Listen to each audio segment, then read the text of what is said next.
guys, welcome to Heart to Talk, the podcast. I am your host, Teresa Caesar, and you are tuned into episode 17.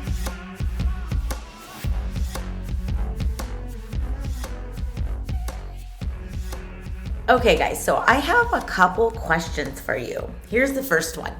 What's the hardest choice you've had to make to fulfill your destiny? Here's my second one. What have you not done yet that you know you need to do to fulfill your destiny? I believe choice is destiny's soulmate. That was said by Sarah Van Bronick in her book called Something More. And I just love that line. She talks just about how life is made up of small choices and big choices. And the small choices matter. They're the everyday choosing to wake up and be happy, make your bed, eat healthy, go for a run. And then we have those big choices, and those are the hard ones to make. Although we know something within us is nudging us, there's a whisper wanting us to do something more. It's your intuition. It's your internal compass that's wanting to push you forward, direct you. But what happens is we often just don't trust it. We don't trust ourselves. Then we just wait for things to change to make us feel better, or even worse, we change ourselves. However, when you begin to trust your inner guidance, you begin to lead with your authenticity and make those courageous choices, you will then embrace a life with new experiences and people, ultimately leading you to have a passion-filled destiny. This brings me to today's guest, D.L. Kegler, who's a man that's all about self-care and self-love. He's also a man that makes choices based off his intuition. DL made a choice years ago when he was young to leave his California neighborhood because he knew he was meant to live a different life, a better life, and experienced more. So he led with his internal compass out of the neighborhood and into the Navy, where he got to experience a life full of lessons, growth, and possibilities. I bring to you my conversation with the history lover and wisdom seeker.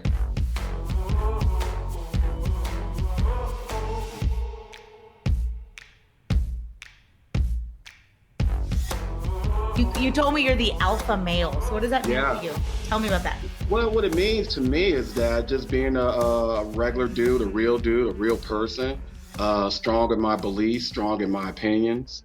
Because I think these days, especially now, there's such a movement to squash men a little bit because we, might be a little aggressive, or we might say a few things and be confident. I think more than anything, being an alpha male is being confident. That's the most important thing. Be confident, you know? I love that. Yeah, confident. And then what I like about you too, so you're the alpha male, but you also are an advocate, self-care, self-love. Big time, big time. My self-love and self-care started a little over 10 years ago after my marriage went down the sewer. I'm gonna make this a short, long story. I went back to California to rekindle my marriage with my wife, and that didn't go so well. So, I made the decision to start my life over again, hit the reset button, start my life over again, and do that. So on my drive back to Tucson, just driving in my truck, and I just started thinking, I have to do this on my own. I have to start loving myself. I have to start appreciating myself, because right now I was at a low point in my life. Nobody else is going to do it for me. My parents are not going to do it for me. My kids are not going to do it for me. My marriage is over. So I have to start a new chapter in this life. So on the drive back to Tucson, that's what it was all about for me: self love, self care, self awareness, relearning myself, not becoming a new me, just a different version of me. So Ooh, I like that. And so what things do you think contribute to becoming different? Would you call it like your best self, like your highest self version of you? I would say right now I'm probably more aware of myself, more aware of my surroundings, more aware of my history. I know 2020 was very difficult for everybody, but for me, it helped me relearn my love for books. relearn that. Ooh, I Love it. like that. I love it. Yeah, I love it.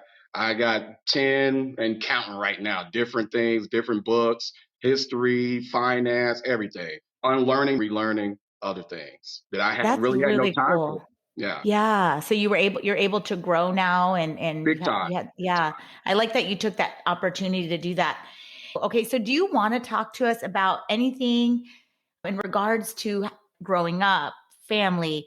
I know you're in the military. Yeah. Well, as far as family, I was just trying to be a good son most of the time and really didn't learn a whole lot about myself until I got into the military. When I got in the U.S. Navy back in '89, I was just a young boy. I was a child boy. I didn't know Mhm. anything. I didn't learn anything. I knew a little bit about history because I always was a history nut in school, but mostly not through classes, just learn, watching TV. I was a big JFK historian even as a kid. It was just something about his story and his tragic ending that just fascinated me ever since I was a little kid. Yeah. Since 8, 9 years old, I always been fascinated by that. So just one of those things, and then once I got in the military, man, whoo, you know, meeting different people from different areas, different languages, and man, I got a class on masculinity, the world, how to be a better person, how to learn things, how to wash my own clothes, how to really depend on me. That was the biggest thing, depended on me. Because I had so many people helping me out and pushing me through and all that, but it was my turn to depend on me because I was alone and I wanted that. I wanted to get out of the world. I got tired of being in the ghetto. I wanted to see some different things, hear some different things, and live a different life. I wanted to start that journey. I love that you had that inner desire, something more and Yeah. your way out of your neighborhood. So what do you think you would have happened to you if you never went to the If I military? if I never would have went to the military, I honestly think I'd have been just a victim on the streets. Yeah. It was a lot going on in California back then. I mean, you're talking about the mid '80s, the late '80s, early '80s. I mean, crack hit in the late '80s. Mhm. I'm a child of that. I've seen it firsthand. The drug stuff that was going on, police brutality that was going on, all this stuff that's going on new. This ain't nothing new to me. It's just on Yeah. video. We just have we have iPhones, boo boo. It's We on have video iPhones. now. That's the only difference. You can see it for yourself. The whole world can see it for yourself now. That's the biggest difference. I mean, it's always been going on, but I always felt I'm better than this. I want to be better than this. I just had that feeling in me. It's like this ain't it. This ain't Yeah. it. I can do more than just this and just being hanging out in the corner. I love sports. It saved me, during my high school years, but it was just that environment, man. Just that melting pot of just negativity and violence and just all around. I grew up in Long Beach, Compton's nearby. You Yeah. got everything. LA is 30 minutes away. I mean, we were just young kids just trying to figure it all out. And I just figured it out a little earlier than everybody else. Like, this ain't it. I got to go. Yeah. This ain't it. I didn't That's want to be. incredible. I didn't want to sell drugs. I didn't want to. I didn't want to disappoint my mom. I didn't want to disappoint my brother. Those were the two people I didn't want to disappoint at that time. That's incredible. So I love that you had like within you a desire for something more that you knew you were worthy of the best life you could possibly get. Yeah. So what was it that your brother and mom, you say you don't want to disappoint them? My mom honestly was a little more hands off in her parenting. She just let me uh, do what I wanted to do within reason. She wasn't a hard, difficult person. I didn't encounter a lot of beatings and cursing out with my mom. My mom wasn't that kind of person. She was a very soft spoken person. But the person that really helped me get start on my journey of confidence was definitely my brother. He taught me about girls, he taught me about sports, everything. He was everything to me at that time. When he went in the military, I wanted to do that too. He was just a figure for me, a father figure, everything to me at that time. So he passed Yeah. away back in '05 at 42. And Oh yeah, it my was definitely gosh. definitely a heartbreaker.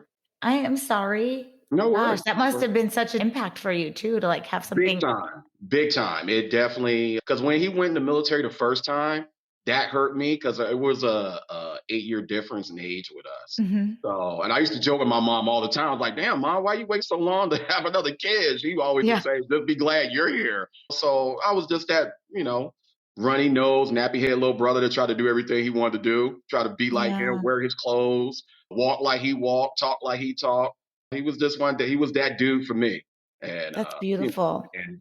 showing me how to love sports and be respectful. And he always kept saying, Daryl, be humble, be humble. Because I was a little braggadocious even as a kid. But he Hmm. was always like, hey, tone it down, be humble, and do you. But just be I humble. love that. Appreciate that. He had such wisdom. He did, and he was like gospel to me. So I, when he spoke to me, I listened with both ears, sometimes with a third ear. So I got a third uh, ear somewhere around here. the whole time we never argued. Maybe because of age difference, I don't know, but we never argued. I respected him to the utmost. I learned from him, his failures and his triumphs. I learned a lot from that man. That's So. beautiful. Well, let's say a dedication to him, sending him love and Dedication to may my big bro, Big Al. Everybody called him Big Al in the neighborhood. He was Big A to me. He was daddy. He was uncle. He was best friend. He was everything. Teacher, all of it. he was like the man of the house. So did you all not have your dad around? Or He was around, but back then, I mean, dads had to work a lot, and their job was their priority. And my dad really didn't have a whole lot of time for me as a yeah, kid. So yeah. so my brother took over that job. My uncles took over that job. And later on, some of my friends took over that job to, instill wisdom and show me stuff, like show me how to drive and stuff. Like my dad didn't have time for all that. He was just working hard to do. So you had Mhm. people in your life that led you, gave you wisdom, In showed the you the early stages. way. Yeah. Yeah. Yeah. Yeah. So, but now you're someone who gives daily wisdom and is that someone? I feel like you're paying it forward. Can you tell us about how you are everyday wisdom, like where you work and the people maybe younger than you? You know what? I just take it upon myself to help out the younger guys through relationships, life experience, because I've been through it all, every kind of level of relationship. I've been through it, life experiences, dealing with people, how to be around and exchange with other people, other races. It taught me a lot about that because I just one of those things where, you had to learn how to work different ethnicities and races and all that stuff. So the military was definitely a benefit when it comes to that. I know that you've also said that you've been every kind of man. Every kind That's of man in tell me all about kind of that. What does that relationships. mean? I've been boyfriend. I've been side dude. I've been all of it. I've been all of it. And and The that other dude, I've been the other dude. I've been the kept man. I've been side the dude. milkman. Any milkman? Back in the 70s and 80s, they had this term called kept man. So Oh, basically, cat. I thought you said kept Catman. Kept, kept man. Oh, what is a So Catman? that dude was the dude on the side, and he was just getting taken care of. The wife would usually come see him when she can, when she had time, take care of him, take him out to lunch or whatever, or they'd go to lunch together. She would, buy him presents and stuff like that on the holidays for his birthday. He was a kept man, and there was an understanding where, okay, you be my side dude, and but you can't be messing around with no other women. So yeah, I've been that dude, and it was fun. I tell you what, it was fun. I saw a different side of relationships. Like wow, being the side dude has a lot of benefits. There's a lot of benefits to it. Just say, Oh, that's the best. Oh my God. That might just have say. to be the name of this podcast. Every kind of man. I'm Every every kind kind of of man. man. I've been husband. I'm a father. I'm a grandfather now. And even today, it still trips me out I being still a can't believe you're a grandfather. grandpa because you do not look like grandpa. I Trust me. I wake up every morning like, man, he's a blessing. I can't. I can't wrap my head around it sometimes. Just looking at him sometimes, like, man, I really am a grandfather. I can't believe this. He's really here. I just can't believe it. I can't believe it. So I've been every kind of dude. Like I said, I was a good husband. Could I have been better? Yes, I think we all can. But I knew what kind of woman I wanted when I was ready to get married. I knew what kind of woman I wanted when I wanted to have children. Even as a kid, I wanted to have kids, and I wanted to have two kids. but I was going to be very, very selective about what woman I chose to be my wife, what woman I chose to be the mother of my children. And I Yeah. got it right on all sides. Beautiful. So even though y'all didn't stay married, you don't regret those decision. It was part of the path, part of your journey. It was part of the Yeah. journey. It was part of Yeah. the it was part of the journey. We met. We were both super young. You know, Jodeci was hot back Oh then. gosh, I I love I don't mean to date myself, but Jodeci was hot back then. You know, Boys to Men. I was in the military at the time, and I wasn't looking to settle down. But after the Gulf War and seeing how quickly life can go, and seeing that firsthand, being on the ship and being out there in the IE and in the Gulf and stuff like that. You know, I could have lost my life at that time, and I was only 18, 19 at that time. So um, when I got back to California, I got real serious about life and wanted to find a good woman to move on this journey with, That's awesome. and I So, got it in okay, you spades. got it. Yeah, I was gonna say. She's a So beautiful you woman, beautiful grandmother. I love that. I love that you have a beautiful outlook on that. So you said you've been every kind of man. What would you say the kind of man you are today? Who are you today?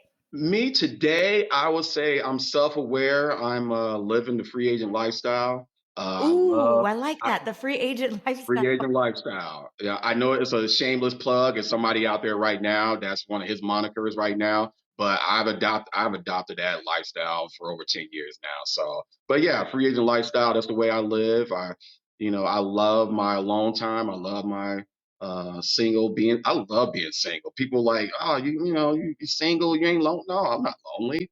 I live alone, but I'm not lonely. I have family. I have friends. Beautiful. Hmm. I love me. That's the Yeah. just Yeah. loving me, loving yourself. That has to be priority number one these days. And then once you love yourself and learn yourself, then you can try to move on and try to love somebody else. But you I gotta love agree yourself first. because people get uncomfortable being alone because they don't. So then I'm that's not why they. Yeah. uncomfortable. Yeah. Was it hard the first couple of months after the separation and divorce, yeah, because we were together for a long time. We were together for almost 18 years.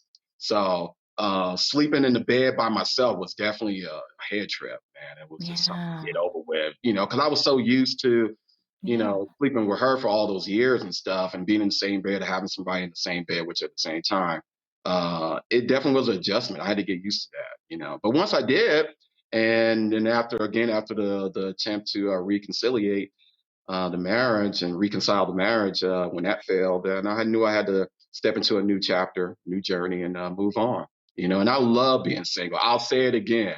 I love being single. I love my time, and when I'm ready, when I want to have lunch dates or hangouts, I have those people in my life to do those things with. Yes. Oh my goodness. I love it like I that. I love it. And I try to not maybe so much the young guys. 'Cause I know a lot of the young guys and even some of the young women out there. They're looking for love and looking for boyfriends and trying to get validated and be in serious relationships. But those days are over with for me. Those days are over for me. I just like my time, and when I want to give up my time to hang out with somebody cool and special and stuff, I do that. I reach out to that person or people and let's do it. Let's get together. Let's go have a drink, have lunch, watch a movie. Let's do whatever. But yeah. it's no gun to my head. It's nothing mandatory. It's nothing done out of because you have to. You're forced to do it. No, it's just all love, all love. I have some fun questions to ask you. So, who would you say inspires you? Who's your biggest inspiration? Biggest inspiration, I would say right now, I would say Dick Gregory. I would say Dick Gregory, definitely, definitely. That's Just awesome. just his speeches and some of the stuff he just hits home, Hmm. about history and life and what he went through and the path he chose. I mean, this man gave up being a high paid comedian in the 60s and gave that up for the movement, for the civil rights movement. He gave that up. He knew Martin Luther King. He knew Malcolm X. He spoke to Malcolm the Wow. morning that he got killed, and Jeez. just hearing that, I was like, Hmm. wow, and just him talking about the power of water, the power of fitness, and talking about walking and drinking spring water and all this stuff I never learned as a kid. Now Mhm. it just hits home, and also I have the time to listen now. I didn't have time Mhm. when I was Yeah. raising 4 kids back in the early 90s. I didn't have time for that. I had to work. I had to provide for them. I had to make them happy, spend time with them, spend time with my wife, and give her, what she needed and what she desired at the time. I had zero time to learn anything. Mhm. I was just on the go, go, go, go, go. Mhm. So Yeah. now I do That's have time. So Dick Gregory, I'll say right now, yeah, Dick Gregory is probably the most influential person in my life right now. that's awesome. And the next question, what is your favorite quote? Favorite quote. One of his is truth doesn't have to be validated by ignorance. Ooh, tell me Yeah. about that. What does that mean to you? Basically, he's just saying with his research power and money behind, because Mhm. this man made a lot of money conducting speeches around the world. I mean, around the world, and Yeah. he had a big research team, and so when he was doing all research and finding about all this stuff, that the news wouldn't tell us about. Just listening to him, he Yeah. spoke truth to power. So when everybody tried to come up with BS, that was just ignorance trying to come to him, and he wasn't hearing it. He was because he knew better. He It's like researched. he's a truth seeker, and like you said, He's he a has truth seeker. evidence. Uh-huh. Yeah, and he's got receipts to back it up. That's beautiful. He has the receipts, so you can't fight the receipts. If the man got receipts, he's like Daddy Google. I love it, Daddy Google. People love this man. He has so much wisdom, and I'm just learning now everything he learned, and I got so much more to learn. And my last question for you, what is your favorite book? My favorite book, Death of a King. And it Ooh. was written by Tavis Smiley. I don't know if you know who Tavis Smiley is. Uh, Mm-mm. he was he was on BET. Had a couple of shows on BET back in the early '90s. Tavis Smiley is a great writer, but he wrote a book about 4 or 5 years ago called Death of a King, and it talked about MLK and it talked about his last year on this earth before he was assassinated and the trials and tribulations he went through. And I'm a big King fan. I love Malcolm X too, as by the Malcolm X I glasses. know you have the glasses. Yeah, love Malcolm X. But King was also an inspiration too, because this man, all he did was share and talk about love, love, Mhm. love, love, and just reading about how the last year of his life was just tragic, man. It almost made me cry. Yeah. Even his own people was starting to backstab him, and just they didn't want to hear him no more. And all he talked about was love. All he gave was love.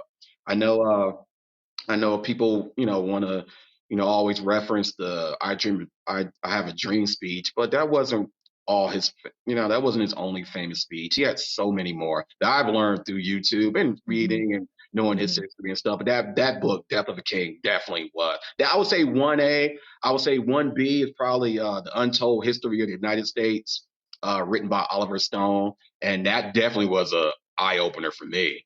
That guy, I mean, he broke it down, the military history. Being a young military man that I was so naive. I was just want to do for my country and get something out of it for myself. Get Mhm. some monetary benefits out of it. Travel a little bit, but reading that Oliver Stone book just man opened my eyes. So Well, it's been so fun to have you on. yeah, I loved I hope hearing it won't be the last time. Let's do this. and I can't wait for everyone to hear just your story and for men to know that they can love themselves and it's okay to Yeah, be yeah, it's okay. comfortable. It's okay to love yourself and relearn yourself. It's okay to do it and read up on wisdom and learn your history. I don't care if it's black, brown, white history. Just learn history. It will Yeah. help you. It will really help you.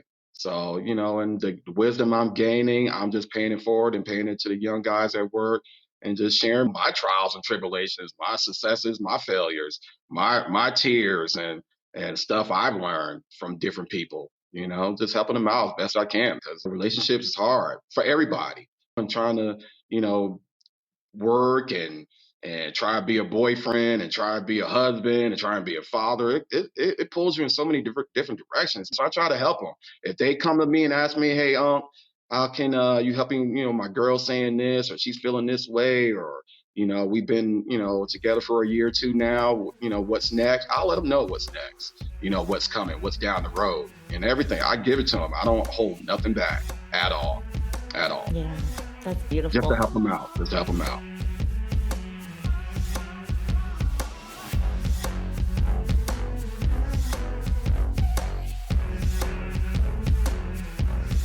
Thank you again for tuning into this episode. I do hope you enjoyed my conversation with DL. If you liked this podcast, please hit subscribe, rate, and tell all your friends all about it. You could also follow me on Instagram, Facebook, and Twitter, or visit my website at www.teresacaesar.com. I'll be back in 2 weeks.